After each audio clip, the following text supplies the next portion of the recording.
Voilà, gloire au Seigneur. C'est une joie aussi pour moi de vous apporter un petit mot. Hein. Voilà, on est une équipe de frères et les frères m'ont dit aussi t'apporteras un mot.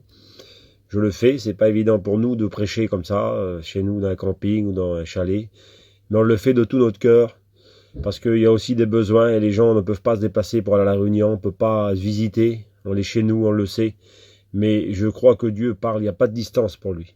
Alors sans plus tarder, j'aimerais vous lire un texte dans la Bible, Job 33, 14. Dieu parle cependant tantôt d'une manière, tantôt d'une autre, et l'on n'y prend point garde. Il parle par des songes, par des visions nocturnes, quand les hommes sont livrés à un profond sommeil, quand ils sont endormis. Alors il leur donne des avertissements. J'aimerais vous dire que Dieu a mille moyens pour nous parler. Dieu parle par rapport à un cantique, on l'a déjà vu, on l'a déjà écouté dans nos témoignages. Il parle par rapport à un petit feuillet qu'une sœur peut donner. Il parle même pendant que l'homme est dans un profond sommeil. Dieu est capable de nous parler par un songe. Il a mille moyens, le Seigneur. C'est pour ça que je crois de tout mon cœur qu'on traverse ces téléphones, même si des fois les téléphones ne sont pas toujours bien utilisés, si on s'en sert pour Dieu, c'est un moyen. Et je le crois de tout mon cœur. Aujourd'hui, le thème, c'est ça. Dieu voit les dangers et il avertit son peuple. Dieu connaît tout, il sait tout à l'avance. On ne peut pas empêcher Dieu de tout savoir. On dit des fois, mais comment que ça se fait qu'il arrive ça? Pourquoi il arrive ceci ou cela? Pourquoi Dieu permet qu'on passe par ces temps-là? J'aimerais vous dire que nous, on n'a pas les réponses. On est que des pasteurs, on est que des hommes, on lit la Bible, on ne comprend pas toujours tout la Bible. Moi, je ne comprends pas tout ce qui est écrit dans la Bible. Mais je sais une chose, c'est que tout ce que Dieu permet, il y a toujours quelque chose de positif qui va en sortir.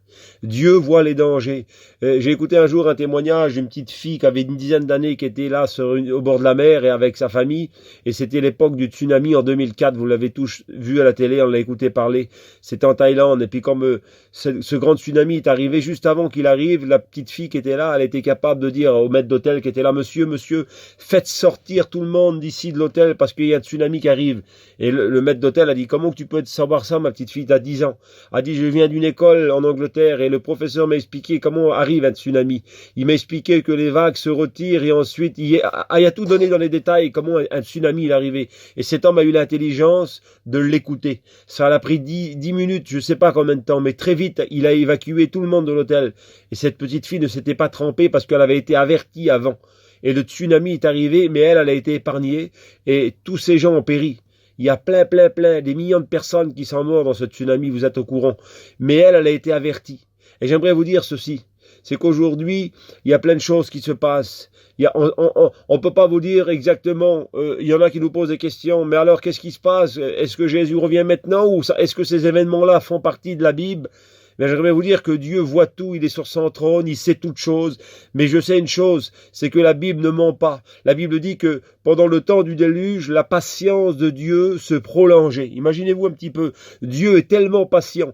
Sa patience a se prolongé, oui, parce que Dieu voyait le danger. Il voyait ce qu'allait arriver. Il savait que le déluge allait arriver.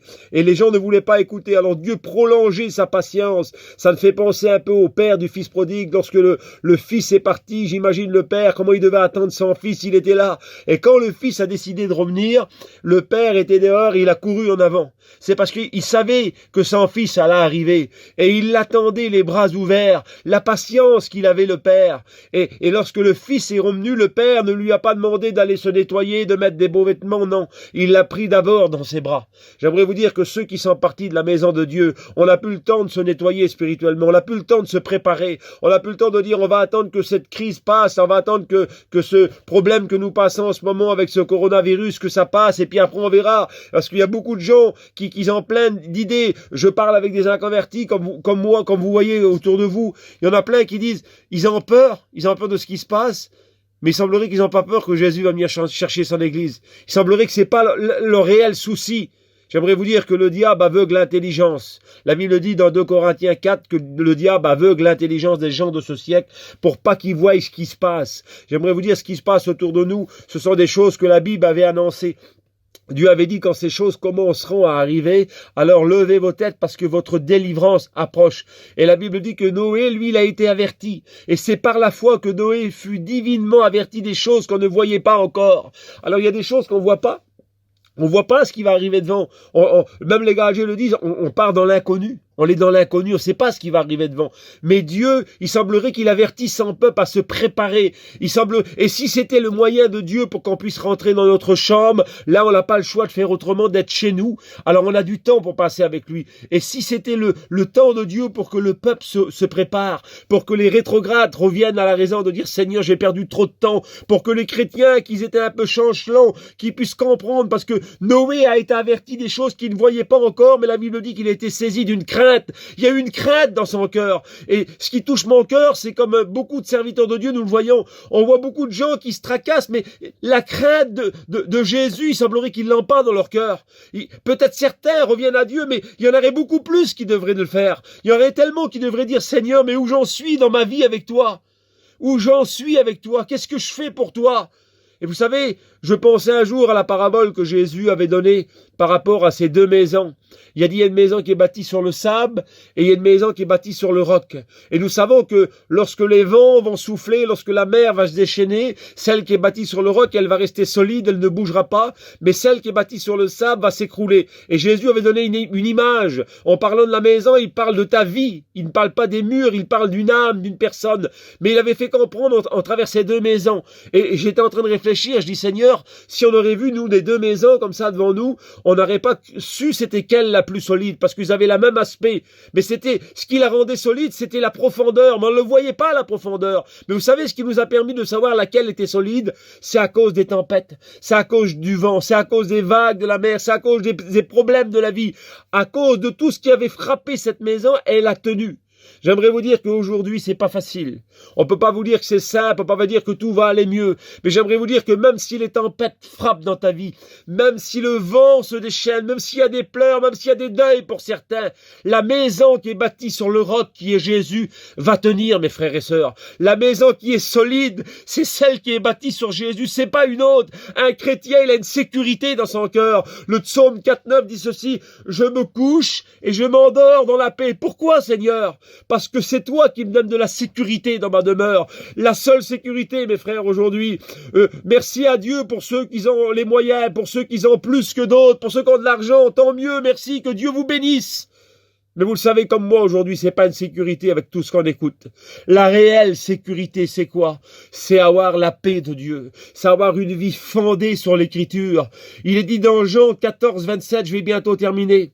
Je vous donne ma paix. Et Jésus continue en disant, je vous la donne pas comme le monde la donne. Mais il dit, que votre cœur ne se trouble pas. Mais Seigneur, comment ne pas être troublé avec tout ce qu'on voit, avec tout ce qu'on écoute? Jésus dit que votre cœur ne se trouble pas. Non, parce que moi, ma paix que je donne, c'est pas celle que le monde donne. Et il continue en disant que votre cœur ne s'alarme pas. Et vous le savez aujourd'hui que l'alarme, elle est déclenchée. Vous savez pourquoi on met une alarme de toute façon? C'est pour savoir quand il y aura un danger. Si quelqu'un entre dans une maison où il y a une alarme, ben l'alarme est là pour nous prévenir. Mais j'aimerais vous dire qu'aujourd'hui, tout nous prévient. Même les médias, même la télé, le monde nous prévient qu'il y a un danger. On écoute la télé tous les jours, on le voit qu'il y a un danger. Mais la Bible nous avait prévenu il y a 2000 ans que quand ces choses commenceront à arriver, alors pour vous, il y a une sécurité. Pour vous, il y a une paix. Parce que bientôt, Dieu, Jésus vient chercher son Église. Voilà les quelques mots que j'avais à vous dire. Ceux qui s'en étaient un peu éloignés de Dieu, rapprochez-vous de Dieu. On n'a plus de temps à perdre. Ceux qui étaient négligés, ceux qui étaient loin de la présence de Dieu, maintenant c'est le temps de revenir. Ceux qui étaient rétrogrades, revenez dans la maison de Dieu. Que Dieu vous bénisse.